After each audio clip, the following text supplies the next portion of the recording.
وَاتَّبَعُوا مَا تَتْلُو الشَّيَاطِينُ عَلَى مُلْكِ سُلَيْمَانَ، یہ اتباع کرنے لگے وہ جو پڑھتے ہیں شیطان حضرت سلیمان کے زمانے میں، ان کے ملک میں یعنی ان کے زمانے میں۔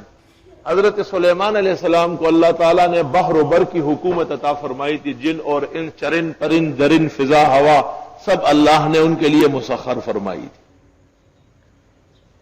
اور اس وقت جادو بہت عروج پر تھا، حضرت نے جادو کی تمام کتابیں جمع کر کے ان کو زمین میں دفنایا۔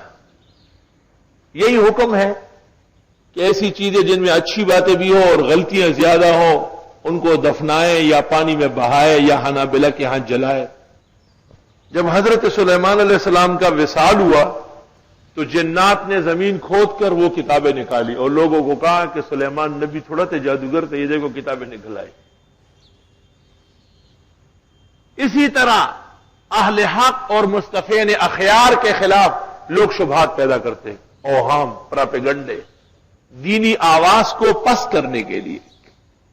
قرآن تربیت کر رہا ہے کہ اس قسم کے افواہوں سے بھی بچو، اس قسم کی غلط باتوں پر بھی کان نہ دھرو اور ان کا ببانگ دہل رد کرو۔ وما کفر سلیمان، کفر نہیں کیا تھا سلیمان نے، یعنی جادو نہیں کیا تھا، کیونکہ جادو کا مادہ وہ کفر ہے۔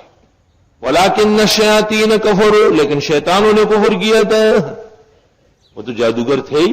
یعلمون الناس السحر، جو سکھاتے تھے لوگوں کو جادو۔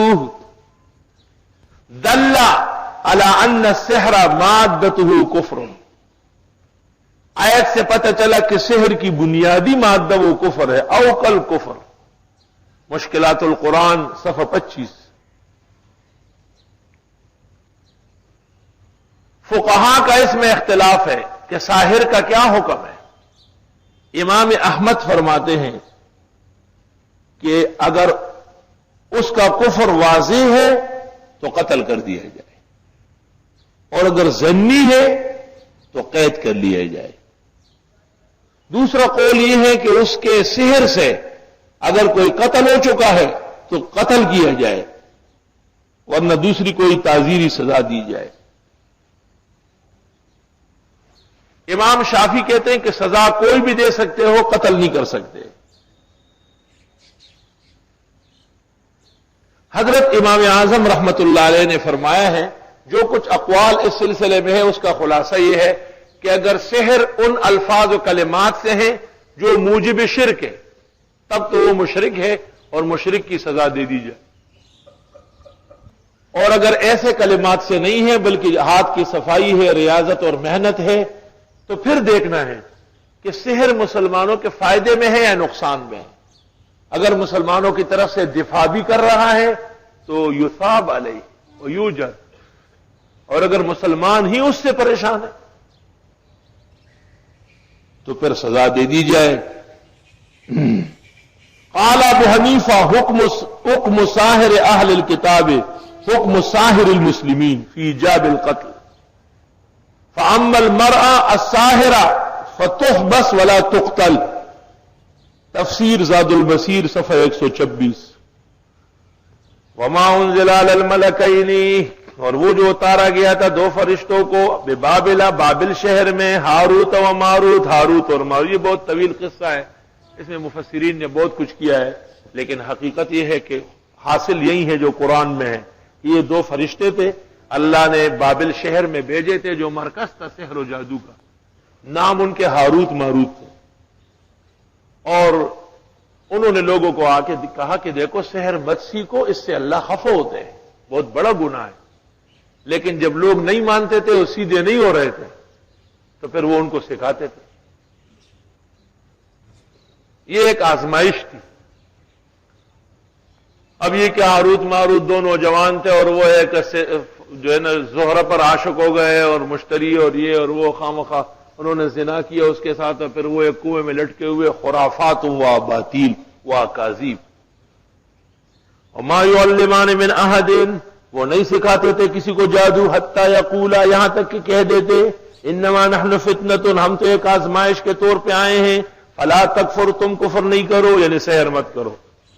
فَيَتَعَلَّمُونَ مِنْهُمَا، یہ لوگ سیکھتے تھے ان سے، مَا يُفَرِّقُونَ بِهِ بَيْنَ الْمَرْءِ وَزَوْجِهِ، وہ جو جدائی ڈالتے تھے میاں بیوی کے درمیان۔ جادو کا پہلا کام تفریق ہے، جادو کے ذریعے تالیف نہیں ہو سکتی، بہت مشکل ہے، تفریق ہو سکتی ہے، بنیاد اس کی گڑبڑ پر ہے۔